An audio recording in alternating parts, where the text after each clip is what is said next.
Imagine having a toothache so severe that you could barely sleep, eat, or speak, and knowing that no dentist, painkiller, or modern hospital existed anywhere on Earth.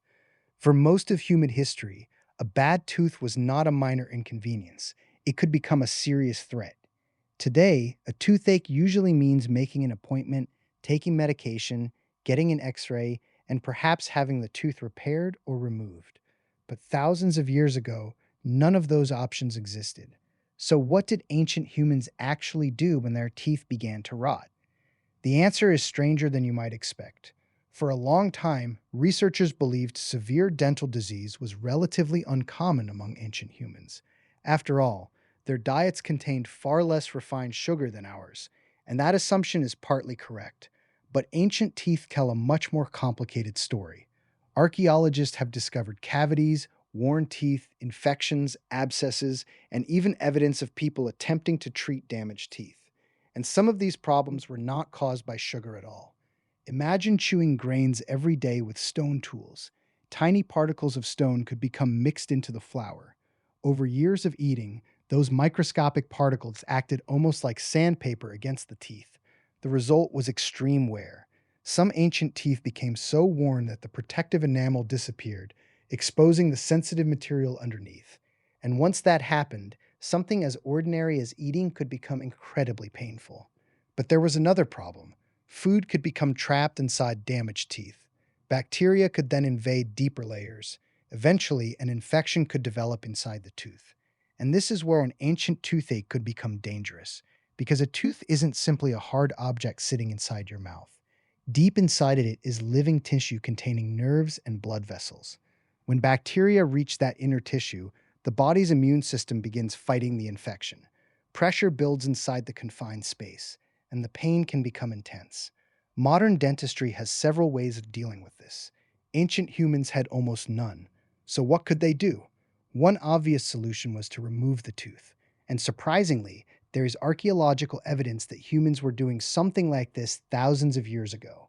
Researchers have discovered ancient teeth showing signs of deliberate drilling or other forms of manipulation. One remarkable example comes from prehistoric Pakistan, where archaeologists discovered teeth dating back roughly 7,000 years with tiny drilled holes. These were not accidental marks. They appear to have been made intentionally, probably using small stone tools. But why? One possibility is that early people were attempting to remove damaged material from inside the tooth. In other words, something resembling primitive dentistry may have existed long before modern dentists. And yet, drilling a tooth with a stone tool would have been an extraordinarily painful experience. There was no modern anesthetic, no sterile dental office, no precision drill rotating thousands of times per minute. Just a person, a tool, and an unbearable problem. But not every toothache was treated mechanically. For thousands of years, humans experimented with plants, minerals, oils, and other substances to reduce pain. And this makes sense. Long before people understood bacteria, they had something just as important: observation. They noticed that certain plants made pain feel weaker, others caused numbness, some reduced swelling, some could be dangerous, and knowledge like this could be passed from one generation to another. An ancient healer didn't need to understand nerves or infection to discover that a particular plant sometimes made an injured mouth hurt less. They only needed to notice what happened. But there was a major limitation. Pain relief was not the same thing as curing the infection. A person might temporarily reduce the pain while the underlying problem continued. And sometimes, strangely enough, the pain could disappear for a completely different reason. If an infected tooth eventually loses its living nerve tissue, the intense pain may decrease. But the infection itself can remain. It can spread into surrounding bone and tissue. And this is one of the darkest realities hidden inside ancient skeletons. Archaeologists can sometimes see evidence of these infections long after the person died. The bone around an infected tooth can develop cavities or changes caused by chronic inflammation. And these marks can reveal that someone lived with a serious dental problem. But here's where the story becomes even more surprising. Ancient people didn't necessarily have worse teeth than modern humans. In some respects, they had better ones. Before agriculture became widespread, many human populations consumed diets with relatively little processed carbohydrate. Their teeth could still break, wear down, or become infected, but the explosion of cavities associated with carbohydrate rich diets became especially important after humans began farming.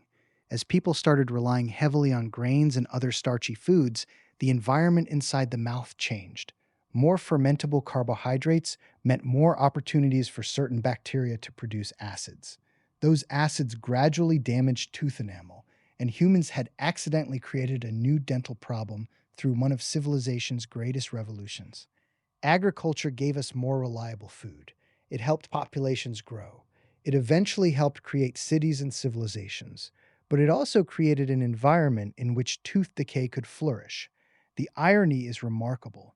The same transformation that helped humans build civilization may also have made their teeth more vulnerable. And then came another revolution: sugar. For most of human history, concentrated sugar was rare. But as sugar became more widely available, tooth decay became an increasingly common problem. The modern mouth became a perfect environment for cavities, and suddenly, the ancient toothache had a modern descendant. But there is still one question. If an ancient person had a tooth so painful that they couldn't tolerate it, what happened when every remedy failed? Sometimes the answer may have been brutally simple. The tooth had to come out. Extraction is not a modern invention. Humans have likely been removing painful or damaged teeth for thousands of years. But without modern instruments, this could be extremely difficult. A tooth might be pulled using primitive tools.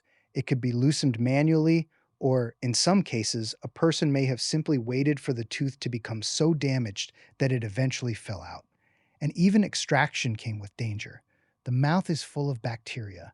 Without understanding infection, ancient healers could not reliably prevent complications. There was no antibiotics, no modern sterilization, no emergency dental surgery.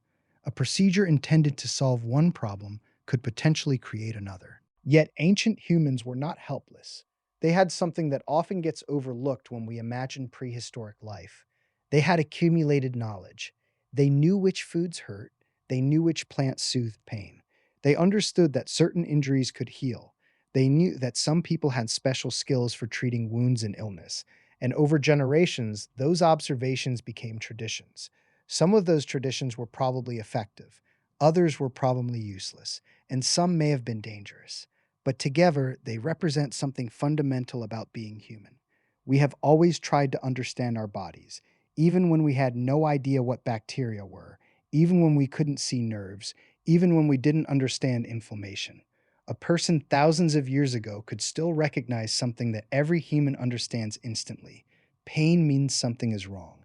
And tooth pain is particularly cruel because you cannot simply ignore your mouth. You need it to eat. You need it to communicate. You need it every day.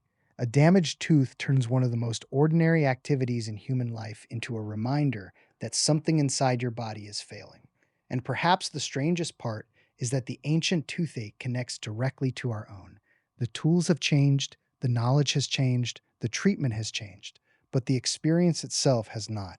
A human being thousands of years ago could wake in the middle of the night, press a hand against their face, and desperately hope the pain would stop.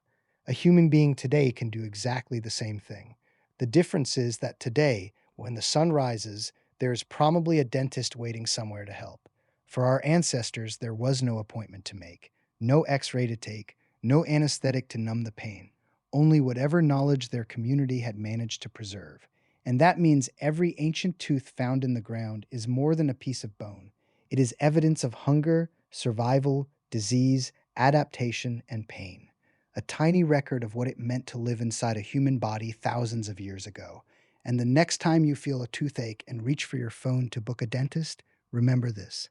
For most of human history, the problem was the same. What changed was whether humanity had finally learned how to fix it.